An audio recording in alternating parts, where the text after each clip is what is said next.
This is just another update on the lettuce, and I must really say that I don't really see any difference over using the grow mats and LEDs over using my old germinate on top of the refrigerator and the full spectrum fluorescence. So anyhow, here we are. Pretty much you can see there what's germinated there, and I did have a couple batches of bad seeds where I got zero germination from them, and I expected that because some of the seeds were quite old. But they're just at the point where they're just getting past having 2 leaves on them, and it's time to try to move them out into a little bit bigger container. So for these, I'm just going to use the 12-ounce styrofoam cups. I think I've used these same cups for about 6 years now, and they're still good, and they work good, and they seem, the depth of them seems to give the roots a little bit more room to grow in. So I think that the styrofoam cups are a great way to, great to use for transplants here. So this is just showing, I'm just picking out the strongest and biggest of the plants here and just moving them into the styrofoam cups. And I'm just using an old fork there that makes it easier to dig down and get the roots without damaging them or cutting them or anything. It just kind of, pulls right around them. So this is just transplanting it. In the meantime, I did see a comment from someone that had used the heat mats, and they tried using them with the small-celled type trays, and they said that they actually generated too much heat for germination. So if you're going to be using those smaller cells, you may want to just look into some kind of a temperature controller. I know they make plug-in ones for them, just so that you don't overheat the seeds. There are some good charts out there that tell you exactly what the temperature of the seeds should be for germination, and the safe limits for the germinating. So that would be a good thing to do a search for. Now, in the past, I had just used the top of the refrigerator for the trays to, warm them up and germinate them. And, I think it's pretty much about the exact equivalent, whichever way that you go on these things. There really didn't seem to be much of a difference. The one thing I did notice, though, is with the LEDs over the fluorescents, I started seeing these little tiny seedlings shrivel up a little bit.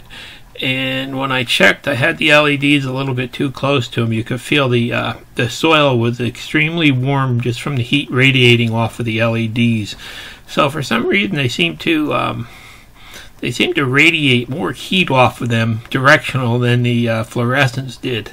The fluorescents never really overheated the soil, so that's something you have to take into account with the LEDs. It just I find I keep them about 4 to 5 inches away from the seedling so you don't actually damage them. So here I am, it's just going through, doing some transplanting here, and just getting them ready for the final growing pots there. I've been leaving the LEDs on for, I'd say, between 14 and 16 hours a day. And there's my little bit of extras that didn't make it. And, those are the plants that were the smaller ones that I really don't want to transplant now.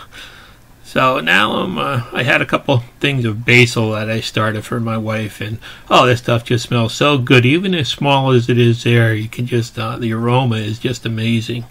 So I'm just going to break that up, and I'm not going to try to break it up into individual plants. I'm just going to break apart the clumps in half and just put them in the bigger pots to grow. And I mean, this won't last long. We'll be using it, in a short time and for cooking and stuff.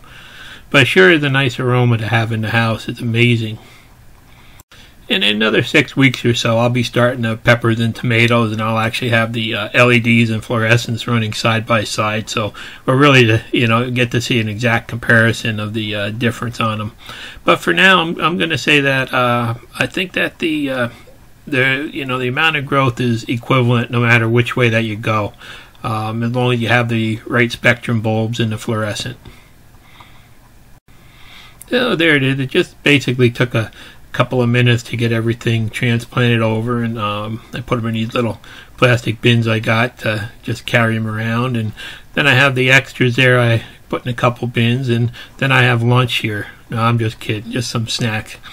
Anyhow, I brought them back up, and the bigger bins there fit right under the lights, and I just put the extras over off the edge there. And once these get big enough to start eating, I'll just and throw them on a sandwich. And here you can see the next day after I transplanted them, everything's perked back up. It just took, a couple hours until everything stood back up, and it looks like they're gonna do good.